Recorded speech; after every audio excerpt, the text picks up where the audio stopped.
जैश-ए Mohammad chief मौलाना मसूद अजहर के Taliban connection से जुड़ी ये बड़ी ब्रेकिंग न्यूज है। सूत्रों के मुताबिक 17 से 19 अगस्त तक मसूद अजहर अपने भाई रऊफ के साथ कंधार में था। मसूद के साथ उसका तीसरा भाई अम्मार भी कंधार में ही मौजूद था। सूत्रों के हवाले से इस वक्त की एक और बड़ी खबर है। India's most wanted Masood Azhar ने तालिबान से कश्मीर को दहलाने के लिए मदद मांगी है। हालांकि तालिबान भारत को यह भरोसा दे चुका है कि कश्मीर से उसका कोई लेना देना नहीं। मसूद अजहर के दोनों टेरर ब्रदर्स कंधार में मुल्ला बरादर से मिले। कश्मीर के अलावा मसूद की मंशा ये थी कि तालिबान के साथ मिलकर जैश का एक ऑपरेशनल सेटअप तैयार किया जाए। ये मीटिंग आईएसआई ने फिक्स की थी। काबुल एयरपोर्ट पर क्षमता से ज्यादा भीड़ जुटने के बाद सुरक्षा कर्मियों ने फायरिंग की है। वीडियो में फायरिंग की आवाज साफ सुनी जा सकती है। फायरिंग की वजह से एयरपोर्ट पर भगदड़ के हालात बन गए।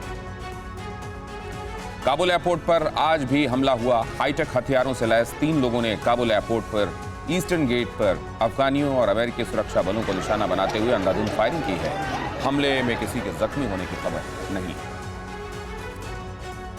काबुल ब्लास्ट के बाद आईएसआईएसके के आतंकियों की बिल्कुल नई मॉडस ऑपरेंडी पर बड़ा खुलासा हुआ है। धमाके से पहले पूरे अफगानिस्तान में एक ऑडियो वायरल हुआ था जिसमें लोगों को पर्शियन भाषा में कहा जा रहा है कि लोग जल्द से जल्द हामिद करज़ई इंटरनेशनल एयरपोर्ट पहुंचे ताकि इस धमाके में ज्यादा से ज्यादा लोगों को नुकसान पहुंचाया जा सके। वायरल मैसेज में आतंकियों ने यह भी कहा था कि काबुल एयरपोर्ट से कम 100 फ्लाइट्स उड़ान भरने वाली हैं जो जर्मनी, अमेरिका, यूके जाएंगी। जिन्हें वहां जाना हो वो एयरपोर्ट पहुंच जाएं। यही मैसेज सुनकर एयरपोर्ट पर भीड़ और बढ़ गई थी। पाकिस्तानी आर्मी का शर्मनाक कबूलनामा। डीजी आईएसपीआर बाबर इफ्तिखार ने कहा कि अगर जरूरत पड़ी तो तालिबान को पाकिस्तान की सेना ट्रेनिंग देगी। इस बयान से साफ हो गया है कि पाकिस्तान खून खराबा करने वालों को ट्रेनिंग देता है।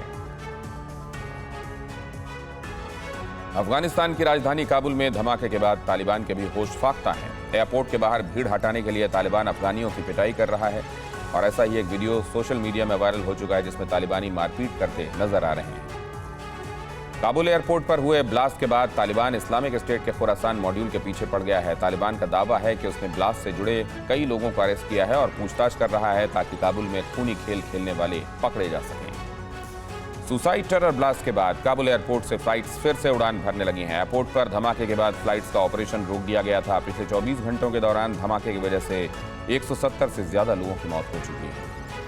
इतने बड़े आतंकी हमले के बाद भी काबुल एयरपोर्ट पर फिर से हमले का अलर्ट है। अगस्त 2011 के बाद अफगानिस्तान में अमेरिका को टारगेट करके सबसे बड़ा अटैक किया गया है, लेकिन खबर है कि आईएसआईएस के अमेरिकी सैनिकों को फिर से टारगेट बनाने की ताक में है।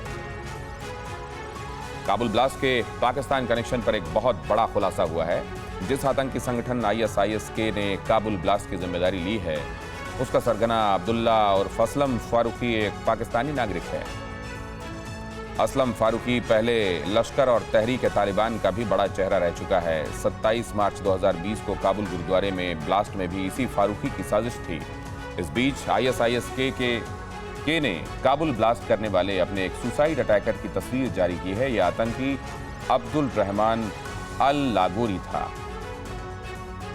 तालिबान की एक गलती उसी के लिए मुसीबत बन गई। तालिबान ने अफगान जेल से जिन आतंकियों को रिहा कराया उनमें से एक लागोरी भी था। काबुल धमाके के बाद तालिबान के लिए बहुत मुश्किलें खड़ी हो गई हैं। अमेरिका इंतकाम की आग में सुलग रहा है और कट्टरपंथी आईएसआईएसके को तालिबान पर तरजीह दे रहे हैं। काबुल ब्लास्ट के बाद पूरी दुनिया में टेरर वर्ल्ड का नया नाम बन गया है आईएसआईएसके।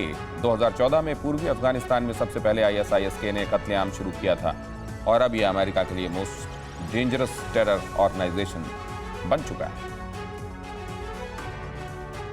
उत्तरी अफगानिस्तान, उत्तर पूर्वी ईरान और दक्षिणी तुर्कमेनिस्तान में एक्टिव रहने की वजह से इस्लामिक स्टेट की इस ब्रांच को आईएसआईएस खुरासान नाम दिया गया। यह संगठन पाकिस्तान के मदरसों से रिक्रूट करता है लोगों को। आईएसआईएसके पर खुलासा हुआ है कि संगठन के ज्यादातर आतंकी तालिबान के ही सदस्य थे जो मुल्ला उमर की मौत के बाद आईएसआईएसके से जुड़ गए।